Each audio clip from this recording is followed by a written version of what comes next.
parler donc du sommeil. Et vous savez que quand on n'a pas un bon sommeil, on n'est pas en parfaite santé parce que le sommeil, c'est vraiment primordial et c'est important d'avoir un bon sommeil. Donc aujourd'hui, je vais partager avec vous donc quelques astuces sur comment avoir un bon sommeil, un sommeil réparateur. Et vous allez me dire si ça marche ou si ça ne marche pas. Vous me direz cela dans vos commentaires. Mais avant, je vous demande de vous abonner et donc de liker, de partager également cette vidéo. Ça peut faire du bien autour de vous. Alors, on va parler donc de l'astuce 10, 3, 2, 1, 0. Alors, le chiffre 10, c'est pour dire quoi? C'est pour dire que 10 heures avant d'aller au lit, normalement, il faut prendre déjà votre... Ceux qui prennent le café, prenez déjà votre dernier café. Mais on peut dire, ok, il y a d'autres qui disent, on peut prendre jusqu'à 16 heures et puis ne pas en prendre, tout simplement parce qu'on sait que le café, c'est un stimulant, ça peut donc vous empêcher de dormir, puisque souvent quand on prend le café, c'est pour être en éveil. Dans la plupart du temps, c'est pour être en éveil. Donc, si vous prenez le café et que vous devez aller au lit, ça va donc empêcher donc votre sommeil et ce n'est vraiment pas adéquat pour vous. Donc, 10 heures avant, c'est ce qui est idéal. Mais vraiment, si c'est plus fort que vous ne pouvez pas, alors jusqu'à 16 heures, prenez votre dernier café et donc évitez d'en prendre en tout cas très très tardivement. Ce n'est pas intéressant pour vous. Alors le chiffre 3, c'est pour dire quoi? Le chiffre 3 veut dire que 3 heures avant d'aller au lit, évitez donc de prendre un repas très copieux ou bien de prendre de l'alcool. Parce que lorsque le repas est vraiment copieux, alors la digestion sera vraiment difficile et ça va donc empêcher le sommeil. De même que lorsque vous allez prendre de l'alcool, vraiment ça rend le sommeil un peu compliqué, un peu difficile et ce n'est pas intéressant pour vous de prendre un repas copieux et de prendre vraiment de l'alcool 3 heures avant d'aller au lit. Alors, le chiffre 2, c'est pour dire quoi? Le chiffre 2, c'est pour dire que 2 heures avant d'aller au lit, il faut donc vous couper de toute activité professionnelle. Pourquoi?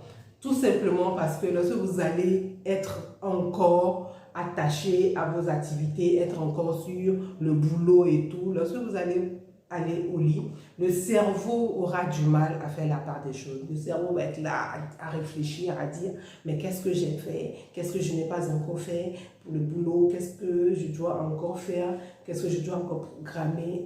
Ainsi de suite. Et le cerveau est vraiment fatigué. Le cerveau n'en peut pas. C'est-à-dire c'est vraiment compliqué pour lui de faire la part des choses. Donc évitez 2 heures avant d'avoir encore les yeux sur vos activités professionnelles. Ça va rendre vraiment difficile votre sommeil. Je vous invite à vraiment suivre cela, à mettre cela en pratique pour votre bien. Ça, c'est 2 heures avant. Maintenant, 1 heure avant d'aller au lit, évitez d'avoir encore recours à vos téléphones,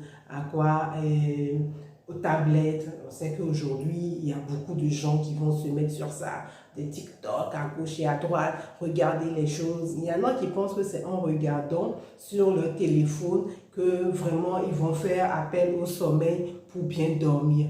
Mais tout simplement, vous allez, même si vous êtes au lit, vous allez vouloir dormir, le sommeil ne sera pas vraiment bien parce que le fait d'avoir les yeux dans vos téléphones, avec cette lumière du téléphone, des lumières bleues, ça empêche vraiment le cerveau d'avoir un bon sommeil.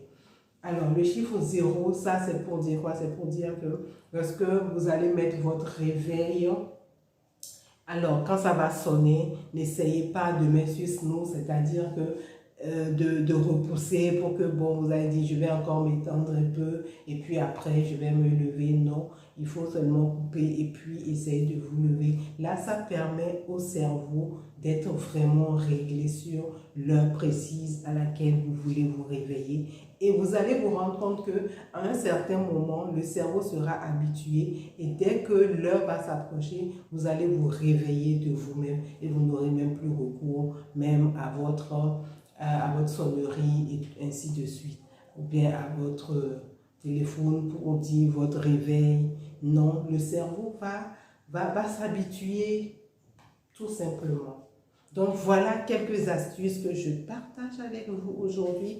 Ça marche chez certaines personnes. Il y a d'autres qui peuvent me dire non, ça n'a pas marché chez moi. Mais essayez seulement et puis vous venez me dire qu'est-ce que vous en pensez et on en parlera.